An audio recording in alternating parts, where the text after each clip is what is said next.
Imagine placing a cat inside a sealed box. Inside that box is a tiny radioactive atom, a detector, and a vial of poison. If the atom decays, the poison is released.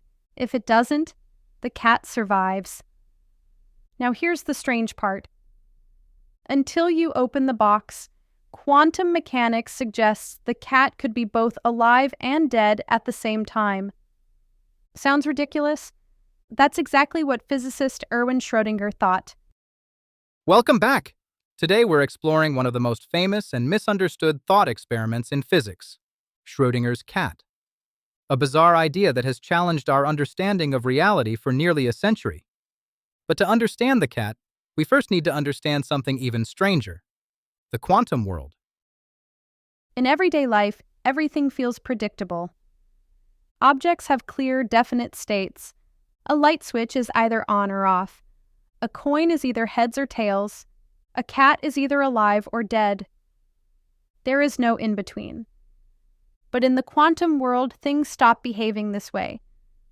At extremely small scales, like atoms and particles, nature doesn't work with certainties. Instead, it works with probabilities. A particle doesn't always have a fixed position or speed before we measure it. It behaves more like a set of possible outcomes that all exist at the same time. Physicists describe this using something called a quantum state, which contains all the possible values a system can have. So instead of asking, where is the particle exactly? Quantum physics asks, what are the chances of finding it in different places? And this is where things become strange. Because until we actually observe the system, nature doesn't seem to choose one single outcome. It exists in a mixture of possibilities. This idea is connected to the famous uncertainty principle proposed by Werner Heisenberg. In simple terms, the more precisely we know a particle's position, the less precisely we can know its momentum. And vice versa, quantum particles aren't tiny billiard balls moving along perfectly predictable paths. They're more like toddlers in a grocery store. You can know where they are or what direction they're moving, but not both for long. They're described by probabilities. Nature itself becomes fundamentally uncertain. At the quantum level, nature basically shrugs and says, best I can do is maybe. In 1935, Erwin Schrödinger proposed a thought experiment, not because he believed cats could be alive and dead at the same time, but because he wanted to show how strange quantum theory appeared when applied to everyday objects. Here's the setup. A cat is placed inside a sealed box. Now, if you're the cat, things are already not going great. Also inside, there are a radioactive atom, a Geiger counter, a hammer, and a vial of poison. Now, here is what happens. If the atom decays, the detector triggers the hammer. The hammer breaks the vial, the poison is released, and unfortunately, the cat uses up all 9 lives at once. If the atom doesn't decay, nothing happens. The cat survives, completely unaware that it just participated in the most famous physics experiment that never actually happened. Now let's focus on that radioactive atom inside the box with the cat. According to a straightforward interpretation of quantum mechanics, the key idea is that even radioactive decay is not deterministic. At the quantum level, we cannot predict exactly when a specific atom will decay. The best we can do is assign it a probability, like saying it might happen or it might also not happen. Good luck. So instead of having a clear outcome, the atom exists in a kind of quantum indecision.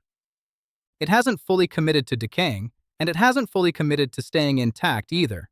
It's basically in both states at once. We call this a superposition, which is a very fancy scientific way of saying it's doing both until we look.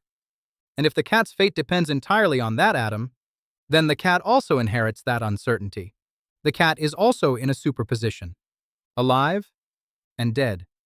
The cat is also reconsidering its life choices at the same time. And it stays that way until someone finally opens the box, at which point the universe goes, all right, fine, pick one. This is where things start getting properly weird. Is the cat really both alive and dead? Or is quantum mechanics just wildly overconfident for a theory that refuses to answer basic questions? Erwin Schrödinger originally designed this thought experiment to highlight what he thought was a flaw in quantum theory. In other words, he was basically saying, look, if your theory says a cat can be both alive and dead, maybe the theory needs a second opinion. He expected the idea to sound absurd, and to be fair, it still does. But then physics did something very unhelpful. It kept working. Decades of experiments have repeatedly backed up quantum mechanics, even when it behaves in ways that seem like it's trolling us. So now we're stuck in a situation where Schrödinger thought it was ridiculous. The universe said, actually, yes. And physicists just quietly adjusted the equations and moved on like nothing happened. Physicists still debate what this experiment is really telling us about reality. The most traditional explanation is the Copenhagen interpretation. It says that quantum systems don't have definite properties before we observe them. Instead, they exist in a kind of probability cloud. And the moment we measure them, that uncertainty collapses into a single definite outcome.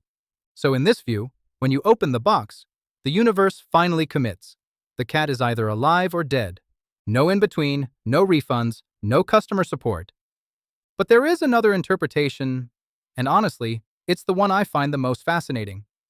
It's called the many worlds interpretation. In this view, nothing ever truly collapses. Instead, every possible outcome actually happens, but in different branches of reality. So when the box is opened, the universe doesn't choose one result. It splits. In one branch of the universe, the atom decays, and the cat does not survive. In another branch, the atom does not decay, and the cat is perfectly alive. Both outcomes are real, but they no longer exist in the same world. And the strangest part is this. These branches can't talk to each other, text each other, or even leave a scene receipt. Each universe just keeps going like the others are bad fan fiction. Each version of reality continues independently, as if the other never existed. I don't know why, but I find this idea both terrifying and beautiful at the same time. Because it suggests that every quantum decision, every microscopic event, is constantly creating new versions of reality. We are only experiencing one of them. And somewhere out there, there's a version of you that didn't procrastinate, a version of you that is now the President of the United States, and a version that is currently staring at this sentence thinking, wait, how did I end up in all of them? But going back to the Copenhagen interpretation, in simple terms, it means quantum systems are extremely fragile. The moment they interact with their environment, even slightly, they lose their quantum behavior. It's a bit like trying to stay perfectly organized while constantly being interrupted. Eventually, things just fall into place whether you want them to or not.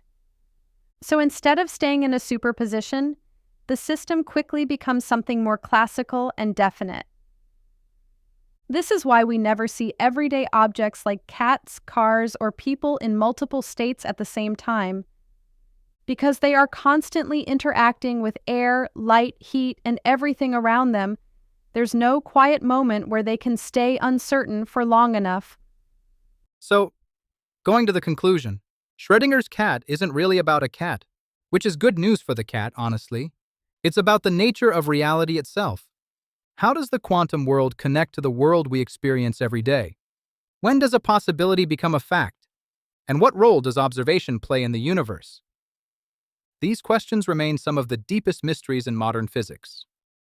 Then, was Schrödinger's cat alive, dead, or somehow both?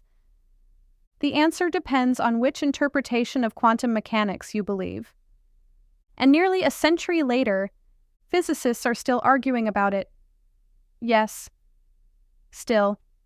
If you enjoyed this journey into the strange world of quantum physics, make sure to subscribe. It helps the channel, and, according to some interpretations, it may or may not create a new timeline where you did.